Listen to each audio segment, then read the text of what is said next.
시행사가 구분 소유자들이 자치적으로 관리단을 구성하는 것을 방해하기 위해서 만들어 놓은 꼭두각시 관리인 직무 집행을 정지시킨 사례입니다. 안녕하세요. 이번 영상에서는 저희 팀이 최근에 재판에서 승소한 사례를 소개해드리고자 합니다. 이번에 소개해드릴 승소 사례는 시행사가 구분 소유자들이 자치적으로 관리단을 구성하는 것을 방해하기 위해서 만들어 놓은 꼭두각시 관리인 직무 집행을 정지시킨 사례입니다. 보시는 이 결정문이 오늘 소개해드리려고 하는 사건의 결정문인데요. 주문을 보시면 본안 판결 확정 시까지 채무자 이 꼭두각시 관리인을 말합니다. 관리단의 관리인으로서의 직무를 집행해서는 아니 된다.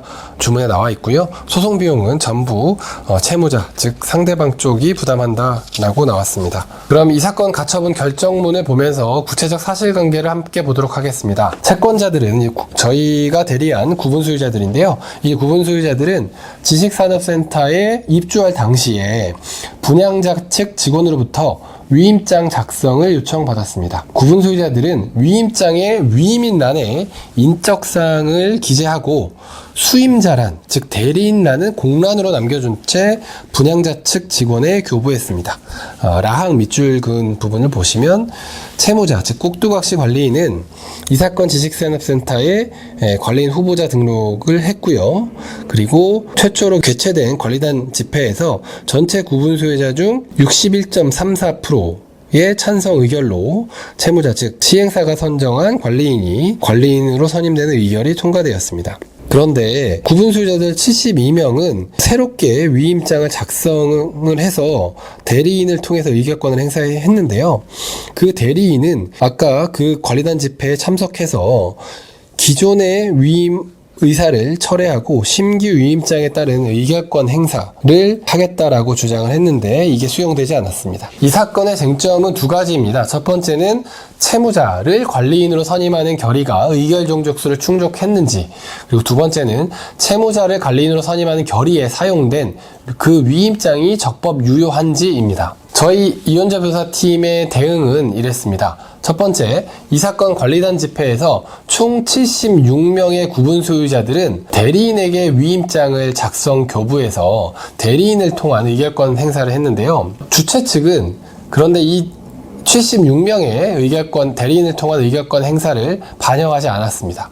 그래서 저희 변호사들은 이렇게 특정 구분 소유자들의 의결권 행사를 부당하게 방해하고 무효로 처리한 것이 위법하고 무효다라는 점에 대해서 적극적으로 주장 입증을 했습니다.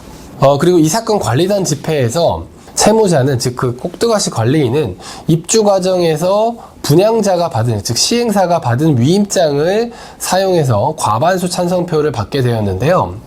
이 부분에 대해서 저희 변호사들은 이렇게 반박을 했습니다. 시행사에게 제출된 위임장은 구분 소유자들의 진정한 의사에 따른 그런 위임이 아니었다라는 주장을 했고요. 두 번째, 본 사안에서 그 꼭두각시 관리인과 시행사는 입주 과정에서 제출받은 위임장에 백지 부분, 즉 수임인란과 날짜가 백지로 되어 있었는데 이 백지 부분을 보충해서 작성했습니다. 그런데 이렇게 구분 소유자의 동의 없이 위임장을 보충하여 기재한 것이 적법한 보충 권한에 근거하지 않기 때문에 위임장의 효력은 무효에 해당한다 라는 점에 대해서 저희 변호사들은 또 적극적으로 주장 입증을 했고요. 그래서 법원은 이렇게 판단을 했습니다. 법원 판단 내용을 함께 보도록 하겠습니다. 법원은 이런 법리를 먼저 제시했는데요. 마지막 부분만 보시면 관리단 결의에 존재하는 의결 종족수 미달의 하자는 중대한 하자로서 결의 무효 사유에 해당한다 라는 대법원 판례 법리를 먼저 제시했습니다. 네, 그리고 법원은 이런 법리를 적용해서 이 사건 관리단 집회에서 채무자를 관리인으로 선임한 결의가 무효라고 판단했습니다. 그 근거들을 함께 보겠습니다. 이 사건 임시총회는 구분 소유자들의 기존 위임장 철회 의사 및 새로운 위임장에 따른 의결권 행사를 반영하지 않는 채 결의가 이루어졌고 기존 위임장을 철회한 72명의 구분 소유자 수를 제외하면 의결 정족수에 미달하는 하자가 있다. 그렇기 때문에 중대한 하자이고 결의의 효력을 인정할 수 없다라고 판단했습니다. 네, 마지막 부분을 보시면 이 사건 임시총회 결의의 효력을 인정하지 않는 이상 채권자들의 다른 하자 주장에 관하여는 더 살펴볼 필요도 없다. 이렇게 설시하고 있습니다. 네, 이번에 소개해드린 사례에서와 같이 입주 초기 시행사 또는 시행사가 선정한 관리업체는 구분 소유자들이 집합건물법에 따른 자치관리를 하지 못하도록 방해하는 경우가 많습니다.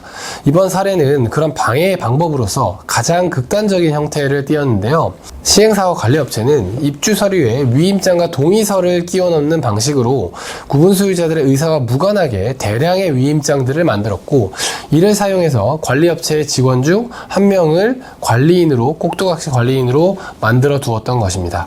다행히 구분 소유자들은 저희 이혼조 변호사팀과 함께 직무집행 정지 가처분에서 승소해서 그 꼭두각시 관리인의 직무를 정지시키고 새롭게 관리단 집회를 개최해서 관리단을 구성하고 자치관리를 시작할 수 있었습니다. 이와 비슷한 문제를 겪고 계신 분들에게 도움이 되셨으면 좋겠습니다. 감사합니다.